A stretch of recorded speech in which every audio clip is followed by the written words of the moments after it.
You had a stalker situation. I had a couple stalkers, but one is in prison right now for 2 years. So what exactly happened to put him in prison? Okay, so I was at an event that I was hosting, and this guy comes up to me, and he, well-dressed, suit, clean cut. He's like, Claudia, I'm friends. My cousin is someone that you worked with at Extra. I hosted at Extra before. And he's like, I have a project for you. Can I get a contact? Now, I was hosting. I had a couple drinks. My little spider sense wasn't really working, and I gave him my information. I gave him my phone number. I said, all right, give me a call in a couple days, and I'll direct you to who you need to speak to. He starts calling me, and it's clear that it's not about work. You know what I mean? He would sometimes throw work out there, but really it's like, I really want to get to know you, and I just feel this thing for you. And I'm like, dude, please, this is what I hate. Do not come at me and act like you have work for me. If you are really trying to get at me, I will not have respect for you. You're playing games. You know, so he just started like sending me like crazy text messages and calling me. And when I would tweet, I used to be very like too open with Twitter. On my way to crustaceans, he would show up. On my way to Philippe Childs, he would be at, like, the valet would open my door and he'd be right there, like, come out the bushes. It was like Jason, kind of. Like, he would just be there, Candyman, kind of, you know? Right. One time I was, like, walking out of a parking garage into an event, and he was in the garage. One time he cornered me by the elevator. So he kept doing stuff like that, and I would be, like, nervous. And I finally told him to stay away from me, and then he just wouldn't stop. He followed all my friends on Twitter. He would show up to, like, one of my guy friends had, like, a barbershop. He was at a barbershop, and he showed up there, like, take my picture, tell her I love her.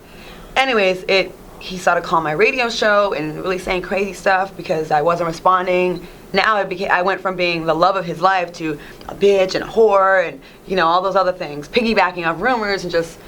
So it came to a head when he was sending me he left me threatening voicemails, like trying to extort me for money. He said he'd leave me alone if I gave him $25,000. He left a name and a place to drop the money off. Wow, okay. And then he came to my house, 30 miles away, and he took the screen off my window, and he was looking into my house.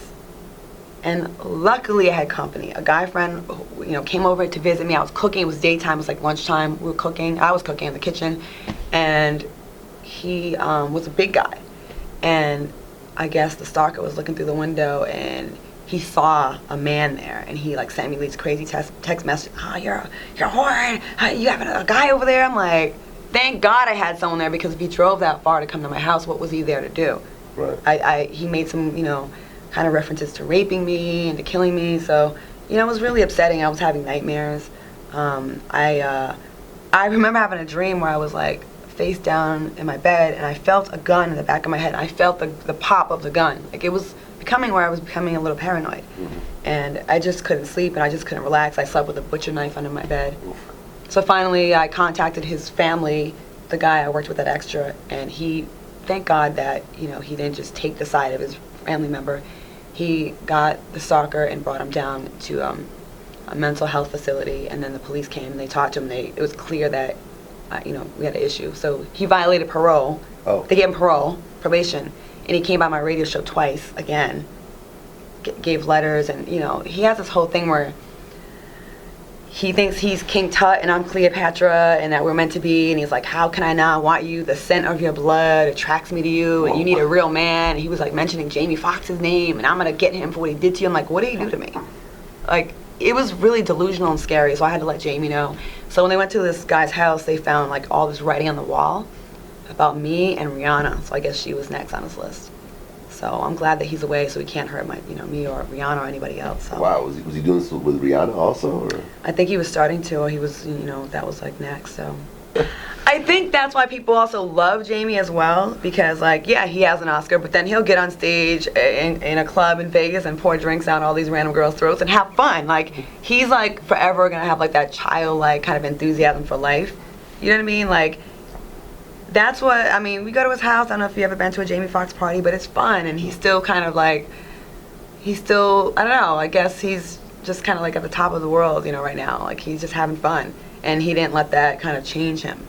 You know, we were on the Foxx with him, and he had the Oscar, but we would still clown, like, the bad movies. Like, we'd be like, you know, talking about Bait and Jarhead and all these other movies, and he would be like, I'm not gonna sit here and let you disrespect me like that. You wouldn't do this if I was Eddie Murphy. And we're like, well, you're not Eddie Murphy.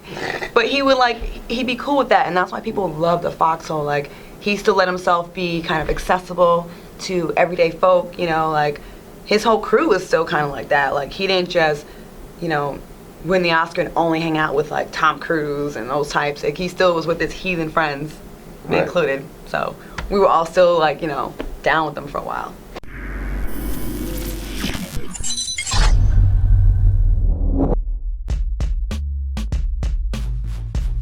Last time I checked, Cat Williams is either going to end up dead or living forever. And those two choices are fine. The real question is, if he were to die, would anyone care? And it makes him seem like one of the greatest philosophers of the world because his pen told you this years ago. He wrote what's happening nowadays. He's seen it. So it puts him on a level of a spirit or a god.